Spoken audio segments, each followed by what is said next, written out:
वंदे मातरम का मतलब क्या है? वंदे मातरम का मतलब है मातृभूमि की वंदना। मातृभूमि की वंदना।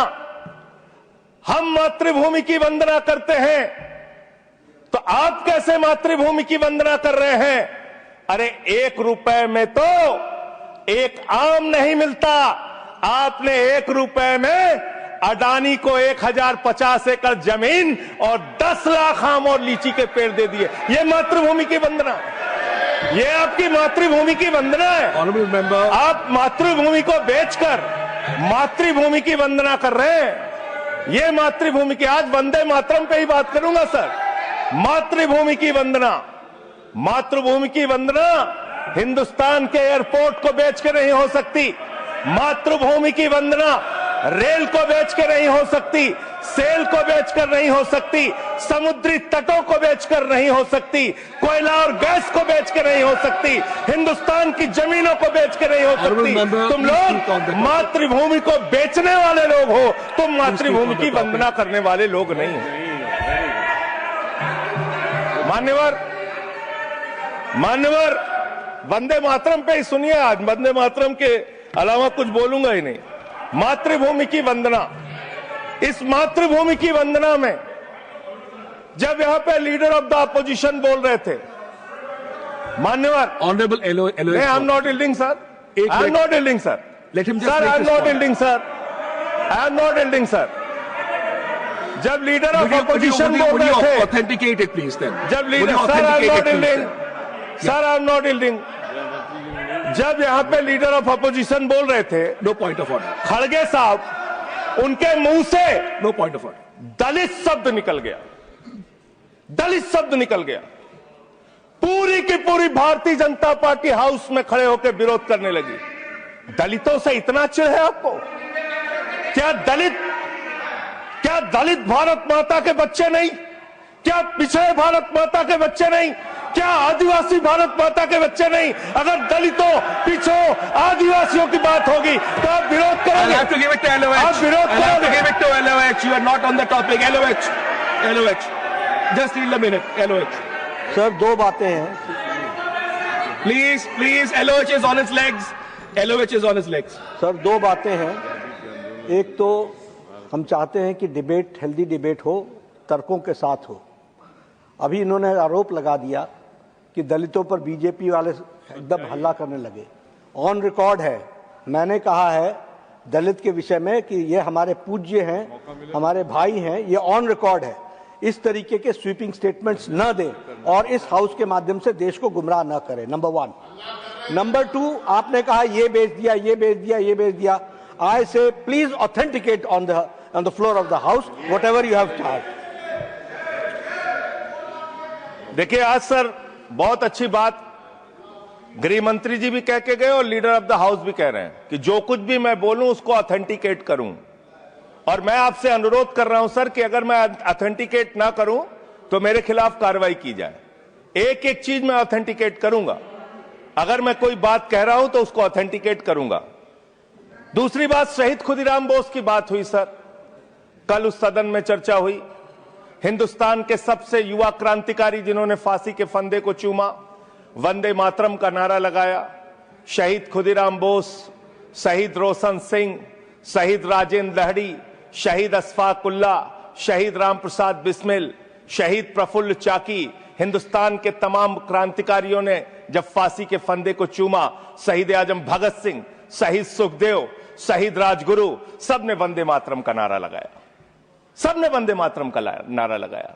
और शहीद खुदीराम बोस को अब आप याद कर रहे होंगे, मैं पिछले 31 साल से 3 दिसंबर को शहीद खुदीराम बोस की जयंती का आयोजन करता हूं। मेरी संस्था का नाम शहीद चंद्रशेखर आजाद के नाम पे है।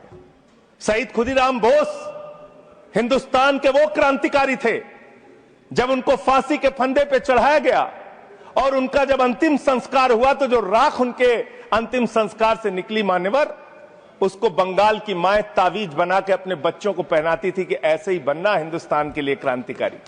यह इतिहास, यह हिंदुस्तान का इतिहास।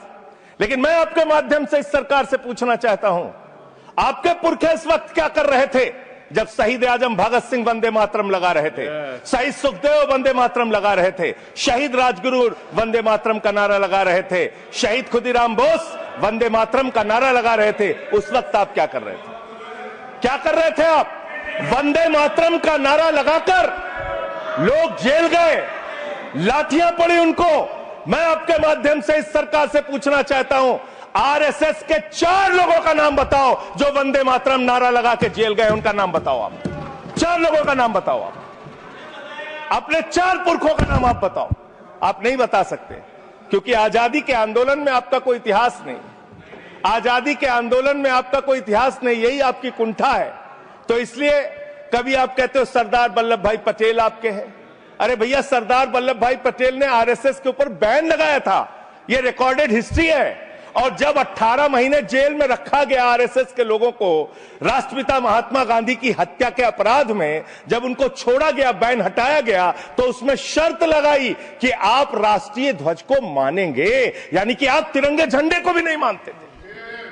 आपने 52 साल तक हिंदुस्तान का तिरंगा झंडा आरएसएस के मुख्यालय पे नहीं फहराया सर, नहीं फहराया। और 3 लोगों ने आरएसएस के मुख्यालय पर जब ये झंडा फहराया, उन तीनों के नाम मैं पढ़ रहा हूं, विजय, उन्मत, दिलीप, इन तीनों लोगों के खिलाफ आरएसएस ने एफआईआर दर्ज कराई। किस अपराध में? कि हमारे दफ्तर में तिरंगा क्यों फहरा दिया। और कितने साल तक मुकदमा लड़े? 13 साल तक मुकदमा लड़े। यह है आपकी असलियत। आप तिरंगे का विरोध करते हैं, भारत के राष्ट्रीय ध्वज का विरोध करते हैं। जो लोग तिरंगे और राष्ट्रीय ध्वज का विरोध कर सकते हैं, वो भारत माता के सच्चे सपूत नहीं है, वो नहीं है हमारे निगाह में। और मैं आपको बताता हूं सर, ये है 28 दिसंबर 1949 का ऑर्गेनाइजर पत्र। इसको भी रखूंगा क्योंकि आज गृह मंत्री जी और लीडर ऑफ द हाउस दोनों कह के गए, रिकॉर्ड पे सारी चीजें आनी चाहिए, इसको रिकॉर्ड पे रखना चाहिए। इतिहास देश को पता चलना चाहिए, किन लोगों ने देश के साथ गद्दारी की, किन लोगों ने तिरंगे का विरोध किया, किन लोगों ने राष्ट्रगान का विरोध किया। आपको ये पढ़ के सुनाना चाहता हूं, ये ऑर्गेनाइजर है, क्या लिख रहा है? What is the moral sanction behind government's choice of Jan Gana Man, except that it can be made an item of entertainment. आप राष्ट्रगान का विरोध कर रहे हैं, आप भारत के राष्ट्रगान का विरोध कर रहे हैं। आपके मुख्य पत्र में भारत के राष्ट्रगान का विरोध लिखा गया है। इसके लिए भारत के प्रधानमंत्री को और पूरी की पूरी भारतीय जनता पार्टी को, जो अपने आप को आरएसएस को अपना आदर्श मानती है, पूरे देश से माफी मांगनी चाहिए। ये रिकॉर्ड पे लाऊंगा सर, इसको रख लीजिएगा, ये रिकॉर्ड पे रखा जाए। मान्यवर, फिर से बोल दे रहा हूं, 28 दिसंबर 1949 ऑर्गेनाइजर अखबार, जो आरएसएस का मुख्य पत्र है। और इस आरएसएस के मुख्य पत्र में फिर से लिख दे रहा हूं, फिर से पढ़ दे रहा हूं क्या लिखा हुआ है। What is the moral sanction behind government's choice of Jan Gana Man? Unnecessary it will get provoked. It can be made an item of entertainment. Please continue. ये लिखा हुआ। Sanjay ji, unnecessarily provoke. Continue. अच्छा सर, मैं आपसे ये कहना चाहता हूं कि आपने तिरंगे का विरोध किया, राष्ट्रगान का विरोध किया, वंदे मातरम आपने लगाया नहीं कभी। कोई आपका व्यक्ति देश की आजादी के आंदोलन में जेल नहीं गया कभी। आपने कोई देश के लिए, हमारे यहां अवधि में कहावत है, नाखून कटाए कि शहीद ना बना भैया।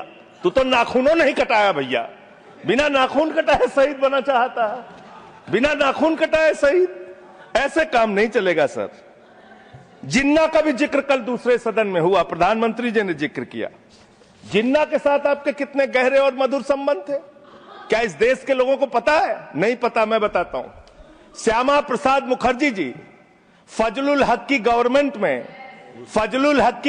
में फाइनेंस मिनिस्टर थे, और फाइनेंस मिनिस्टर रहते हुए उन्होंने अंग्रेज गवर्नर को चिट्ठी लिखी थी।